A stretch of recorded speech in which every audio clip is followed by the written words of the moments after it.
Toute personne vivant en dehors d'une zone endémique, et notamment la diaspora africaine, est susceptible de faire un paludisme lors d'un séjour en zone d'endémie. La question de la prévention du paludisme se pose donc pour tout voyageur.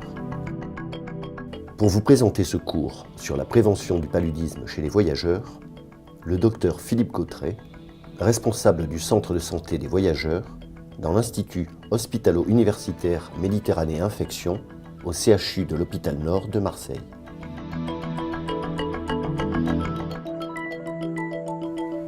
Bonjour à toutes et à tous. La prévention du paludisme chez le voyageur comporte deux volets complémentaires et indissociables.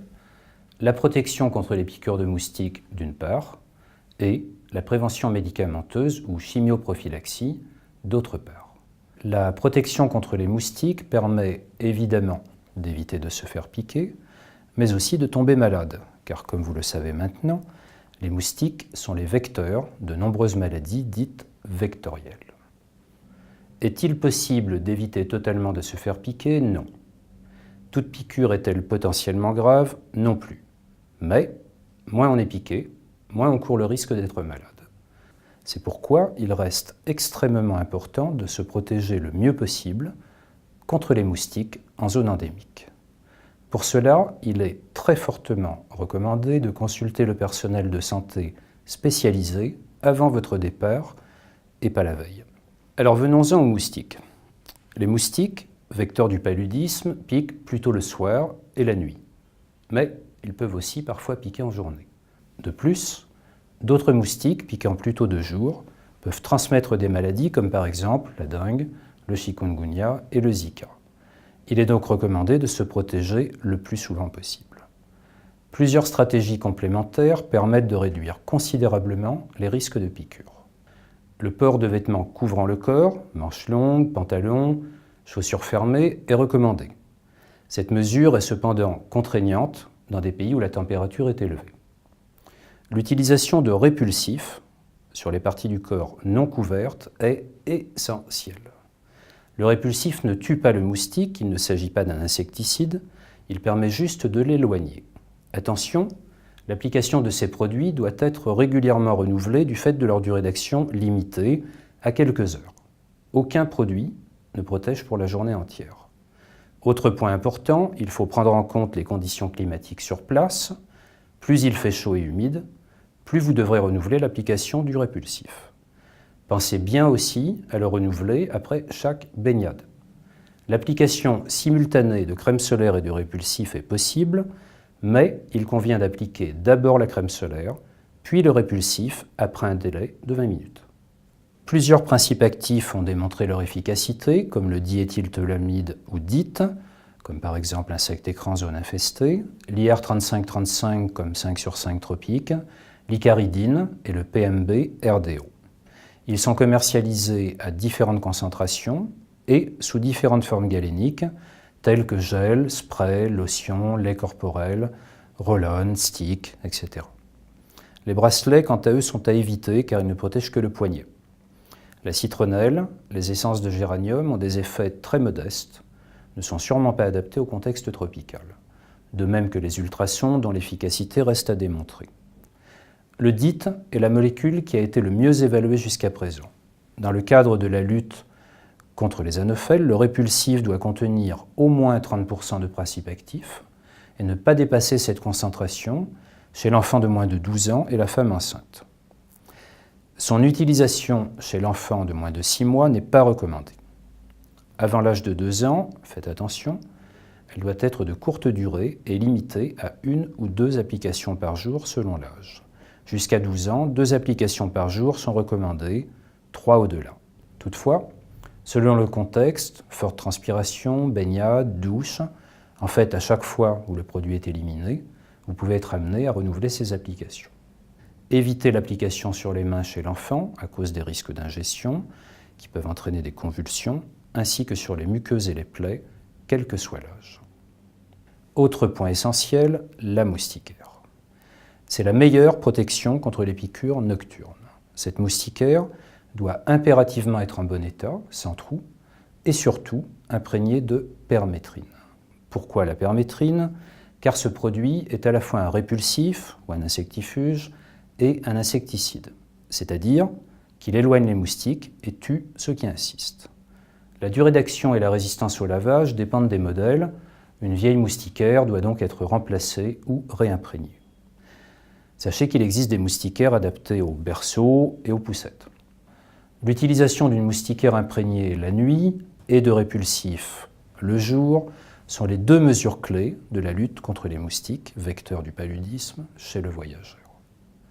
En fonction du contexte, on peut compléter ces mesures par le port de vêtements imprégnés, de permétrine, l'utilisation de toiles de tente imprégnées, de moustiquaires grillagés aux ouvertures, de diffuseurs électriques, de sprays d'insecticides, de raquettes électriques, de serpentins fumigènes, de la climatisation ou encore de la ventilation. Nous avons parlé jusqu'à présent des solutions qui permettent d'éloigner ou de tuer les moustiques. Nous allons parler maintenant des solutions qui permettent de tuer le parasite responsable du paludisme. En effet, comme nous l'avons déjà vu, malgré toutes les mesures de protection contre les piqûres, il suffit d'une seule piqûre infectante pour tomber malade. Il est donc très important de compléter la stratégie de prévention avec des médicaments préventifs. On appelle cela la chimioprophylaxie. On cherche avec elle à surtout prévenir les risques d'infection à Plasmodium falciparum. Cela marche aussi sur les autres espèces, mais ne permet pas d'empêcher les rechutes tardives qui peuvent arriver quand on ne prend plus le médicament. Plusieurs molécules sont indiquées pour la prévention du paludisme. La chloroquine, souvent connue sous la marque Nivaquine, et l'association chloroquine-proguanil ou savarine, mais ces deux molécules ne sont pratiquement plus utilisées du fait de l'adaptation du parasite à la chloroquine, comme vous l'avez vu dans l'épisode consacré à la chimiorésistance. 3 autres produits doivent constituer l'essentiel des prescriptions. L'association atevacone-proguanil, commercialisée sous le nom de Malarone, l'amefloquine, connue sous le nom de Lariam, et la doxycycline, la plus connue étant le doxypalu. Tous ces médicaments ne sont pas interchangeables et nécessitent une ordonnance délivrée par un praticien à jour de ses connaissances en médecine tropicale. De plus, l'épidémiologie du paludisme est complexe, l'accès en la matière à une information précise, fiable, actualisée n'est pas si facile. Les autorités sanitaires françaises publient dans le bulletin épidémiologique hebdomadaire des recommandations actualisées tous les ans qui servent de base aux prescriptions. Les centres spécialisés en médecine tropicale, quant à eux, disposent d'informations beaucoup plus précises et surtout actualisées chaque semaine. Le premier critère de prescription est la zone visitée et la période du séjour. Ces molécules peuvent avoir des effets secondaires et il ne sert à rien d'en prendre là où il n'y a pas de risque de paludisme. Comme vous l'avez vu précédemment, le risque peut varier considérablement en fonction du contexte géographique d'un même pays. Il faut également prendre en compte la saison du séjour et les facteurs individuels comme l'âge, le poids, l'état de santé, les traitements concomitants ou la grossesse éventuelle de la personne ou encore une intolérance passée à l'une des molécules. Enfin, le prix peut aussi impacter la prescription.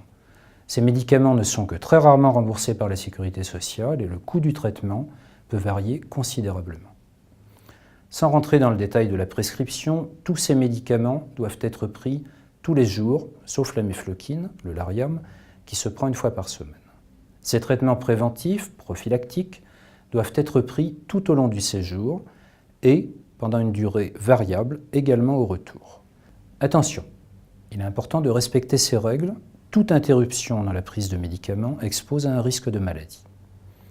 Certains de ces médicaments sont contre-indiqués par certains états de santé, par exemple les troubles neuropsychiques pour l'amefloquine.